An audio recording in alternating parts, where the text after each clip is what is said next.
महाशिव पुराण कथा चौथा अध्याय। चंचुला की शिव कथा सुनने में रुचि और शिवलोक गमन। ब्राह्मण बोले, नारी तुम सौभाग्यशाली हो जो भगवान शंकर की कृपा से तुमने वैराग्यपूर्ण शिव पुराण की कथा सुनकर समय से अपनी गलती का एहसास कर लिया है। तुम डरो मत और भगवान शिव की शरण में जाओ। उनकी परम कृपा से तुम्हारे सभी पाप नष्ट हो जाएंगे। मैं तुम्हें भगवान शिव की कथा सहित वह मार्ग बताऊंगा जिसके द्वारा तुम्हें सुख देने वाली उत्तम गति प्राप्त होगी।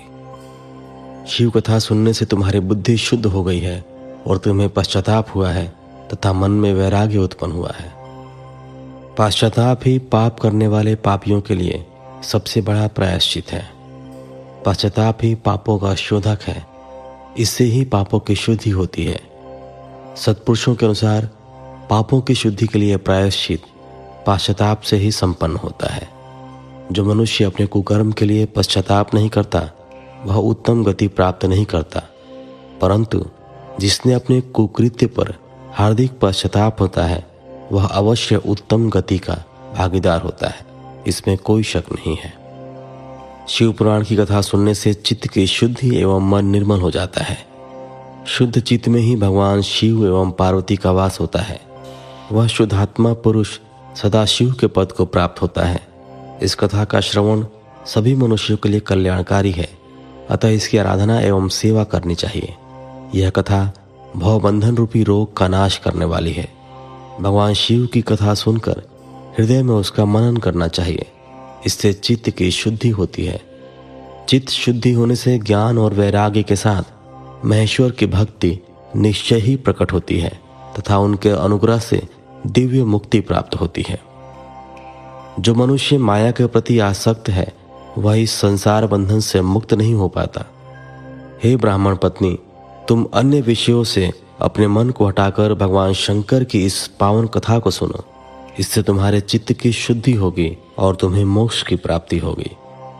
जो मनुष्य निर्मल हृदय से भगवान शिव के चरणों का चिंतन करता है उसकी एक ही जन्म में मुक्ति हो जाती है। सूत जी कहते हैं, शौनक, यह कहकर वे ब्राह्मण चुप हो गए। उनका हृदय करुणा से भर गया। वे ध्यान में मग्न हो गए। ब्राह्मण का उक्त उपदेश सुनकर चंचुला के नेत्रों में आनंद के आंसू छलक आए। वह हर्ष भरे हृदय से ब्राह्मण देवता के चरणों में गिर गई और हाथ जोड़कर बोली, मैं कृतार्थ हो गई। हे ब्राह्मण, शिव भक्तों में श्रेष्ठ स्वामी, आप धन्य हैं। आप परमार्थदर्शी हैं और सदा परोपकार में लगे रहते हैं। साधो, मैं नरक के समुद्र में गिर रही हूँ। कृपा कर मेरा उद्धार कीजिए। जिस पौराणिक व अमृत के समान सुंदर शिव पुराण कथा की बात आपने की है उसे सुनकर ही मेरे मन में वैराग्य उत्पन्न हुआ है। उस अमृतमयी शिव पुराण कथा को सुनने के लिए मेरे मन में बड़ी श्रद्धा हो रही है। कृपया आप मुझे उसे सुनाइए। सूत जी कहते हैं, शिव पुराण की कथा सुनने की इच्छा मन में लिए हुए चंचुला उन ब्राह्मण देवता की सेवा में वहीं रहने लगी। उस गोकर्ण नामक महाक्षेत्र में उन ब्राह्मण देवता के मुख से चंचुला शिव पुराण की भक्ति, ज्ञान और वैराग्य बढ़ाने वाली और मुक्ति देने वाली परम उत्तम कथा सुनकर कृतार्थ हुई। उसका चित्त शुद्ध हो गया।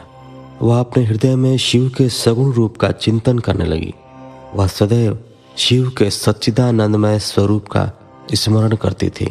तत्पश्चात अपना समय पूर्ण होने पर चंचुला ने बिना किसी कष्ट के अपना शरीर त्याग दिया। उसे लेने के लिए एक दिव्य विमान वहां पहुंचा। यह विमान शोभा साधनों से सजा था एवं शिवगणों से सुशोभित था। चंचुला विमान से शिवपुरी पहुंची। उसके सारे पाप धुल गए। वह दिव्यांगना हो गई।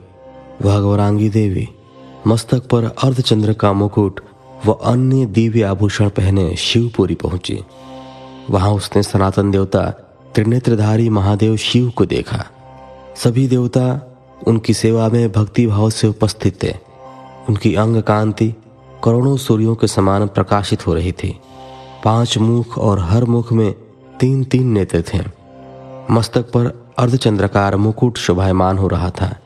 कंठ में नील चिन्ह था। उनके साथ में देवी गौरी विराजमान थी जो विद्युत पुंज के समान प्रकाशित हो रही थी। महादेव जी की कांति कपूर के समान गौर थी। उनके शरीर पर श्वेत वस्त्र थे तथा शरीर श्वेत भस्म से युक्त था। इस प्रकार भगवान शिव के परम उज्ज्वल रूप के दर्शन कर चंचुला बहुत प्रसन्न हुई। उसने भगवान को बारंबार प्रणाम किया और हाथ जोड़कर प्रेम, आनंद और संतोष से युक्त हो विनीत भाव से खड़ी हो गई। उसके नेत्रों से आनंद अश्रुओं की धारा बहने लगी।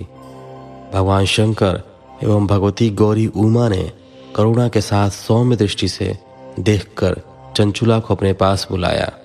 गौरी उमा ने उसे प्रेम पूर्वक अपनी सखी बना लिया। चंचुला सुख पूर्वक भगवान शिव के धाम में उमा देवी की सखी के रूप में निवास करने लगी। 5वां अध्याय, बिंदु का पिशाच योनि से उद्धार।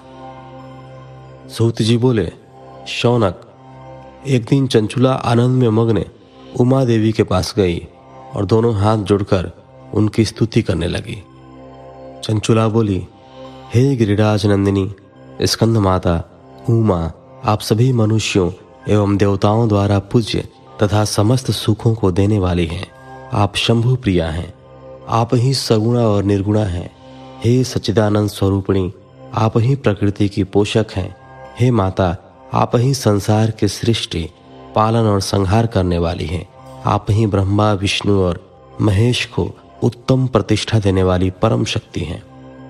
सूत जी कहते हैं, शौनक, सदगति प्राप्त चंचुला इस प्रकार देवी की स्तुति कर शांत हो गई। उसकी आंखों में प्रेम के आंसू उमड़ गए। तब शंकर प्रिया भक्त वत्सला उमा देवी ने बड़े प्रेम से चंचुला को चुप कराते हुए कहा, सखी चंचुला, मैं तुम्हारी स्तुति से प्रसन्न हूं। बोलो, क्या वर मांगती हो? चंचुला बोली, हे गिरिराज कुमारी, मेरे पति बिंदुक इस समय कहाँ हैं? उनकी कैसी गति हुई है? मुझे बताइए और ऐसा उपाय कीजिए ताकि हम फिर से मिल सकें। हे महादेवी, मेरे पति एक शूद्र जाति वेश्या के प्रति आसक्त थे और पाप में ही डूबे रहते थे। गिरिजा बोली, बेटी, तुम्हारा पति बिंदुक बड़ा पापी था। उसका अंत बड़ा भयानक हुआ। वेश्या का उपभोग करने के कारण वह मूर्ख नरक में अनेक वर्षों तक अनेक प्रकार के दुख भोग कर अब शेष पाप को भोगने के लिए विंध्य पर्वत पर पिशाच की योनि में रह रहा है। वह दुष्ट वहीं वायु पीकर रहता है और सब प्रकार के कष्ट सहता है।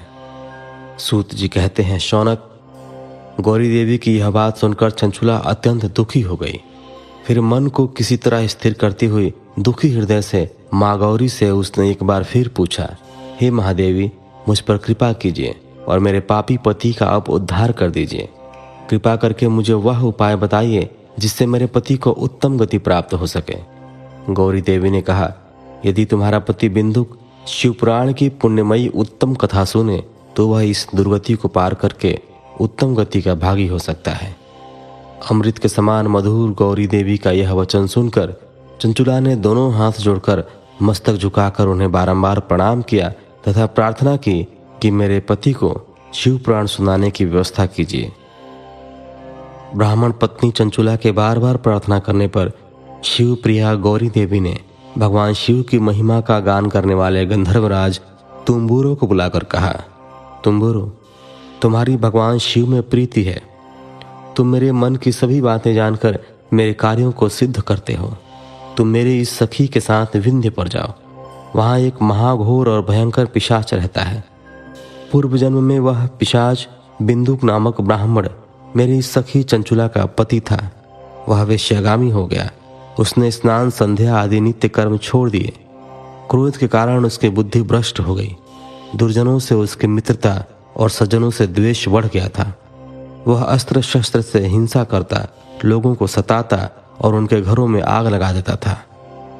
चांडालों से दोस्ती करता, वह रोज वेश्या के पास जाता था। पत्नी को त्याग कर दुष्ट लोगों से दोस्ती कर उन्हीं के संपर्क में रहता था। वह मृत्यु तक दुराचार में फंसा रहा। मृत्यु के बाद उसे पापियों के भोग स्थान यमपुर ले जाया गया। वहां घोर नरकों को सहकर इस समय वह विंध्य पर्वत पर पिशाच बनकर रह रहा है और पापों का फल भोग रहा है। तुम उसके सामने परम पुण्यमयी पापों का नाश करने वाली शिव पुराण की दिव्य कथा का प्रवचन करो। इस कथा को सुनने से उसका हृदय सभी पापों से मुक्त होकर शुद्ध हो जाएगा और वह प्रेत योनि से मुक्त हो जाएगा। दुर्गति से मुक्त होने पर उस बिंदुक नामक पिशाच को विमान पर बिठाकर तुम भगवान शिव के पास ले आना। सूत जी कहते हैं, शौनक, माँ उमा का आदेश पाकर गंधर्वराज तुम्बुरो प्रसन्नतापूर्वक अपने भाग्य की सराहना करते हुए चंचुला को साथ लेकर विमान से पिशाच के निवास स्थान विंध्य पर्वत गया। वहां पहुंचकर उसने उस विकराल आकृति वाले पिशाच को देखा। उसका शरीर विशाल था, उसकी ठोड़ी बड़ी थी। वह कभी हंसता, कभी रोता और कभी उछलता था। महाबली तुम्बुरो ने बिंदुक नामक पिशाच को पाशों से बांध लिया। उसके पश्चात तुम्बुरो ने शिव पुराण की कथा वाचने के लिए स्थान तलाश कर मंडप की रचना की। शीघ्र ही इस बात का पता लोगों को चल गया कि एक पिशाच के उद्धार हेतु देवी पार्वती की आज्ञा से तुम्बुरो शिव पुराण की अमृत कथा सुनाने विंध्य पर्वत पर आए हैं। उस कथा को सुनने के लोभ से बहुत से देवर्षि वहां पहुंच गए। सभी को आदरपूर्वक स्थान दिया गया। पिशाच बिंदु को पाशों में बांधकर आसन पर बिठाया गया और तब तुम्बुरो ने परम उत्तम शिव पुराण की अमृत कथा का गान शुरू किया। उसने पहली विद्येश्वर संहिता से लेकर 7वीं वायु संहिता तक शिव पुराण की कथा का स्पष्ट वर्णन किया। 7 संहिताओं सहित शिव पुराण को सुनकर सभी श्रोता कृतार्थ हो गए। परम पुण्यमय शिव पुराण को सुनकर पिशाच सभी पापों से मुक्त हो गया और उसने पिशाच शरीर का त्याग कर दिया। शीघ्र ही उसका रूप दिव्य हो गया। उसका शरीर गौर वर्ण का हो गया। शरीर पर श्वेत वस्त्र एवं पुरुषों के आभूषण आ गए। इस प्रकार दिव्य देहधारी होकर बिंदुक अपनी पत्नी चंचुला के साथ स्वयं भी भगवान शिव का गुणगान करने लगा। उसे इस दिव्य रूप में देखकर सभी को बहुत आश्चर्य हुआ। उसका मन परम आनंद से परिपूर्ण हो गया। सभी भगवान महेश्वर के अद्भुत चरित्र को सुनकर कृतार्थ हो उनका यशोगान करते हुए अपने अपने धाम को चले गए। बिंदुक अपनी पत्नी चंचुला के साथ विमान में बैठकर शिवपुरी की ओर चल दिया। महेश्वर के गुणों का गान करते हुए बिंदुक अपनी पत्नी चंचुला एवं तंबूरा के साथ शीघ्र ही शिवधाम पहुंच गया। भगवान शिव एवं देवी पार्वती ने उसे अपना पार्षद बना लिया। दोनों पति पत्नी सुखपूर्वक भगवान महेश्वर एवं देवी गौरी के श्री चरणों में अविचल निवास पाकर धन्य हो गए। अगले एपिसोड में आपको 6ठा अध्याय, जिसमें शिव पुराण के श्रवण की विधि बताई गई है तथा उसके आगे अध्यायों का वाचन किया जाएगा। तो फिलहाल के लिए इतना ही। मिलते हैं आपसे अगले एपिसोड में। तब तक के लिए धन्यवाद। हर हर महादेव।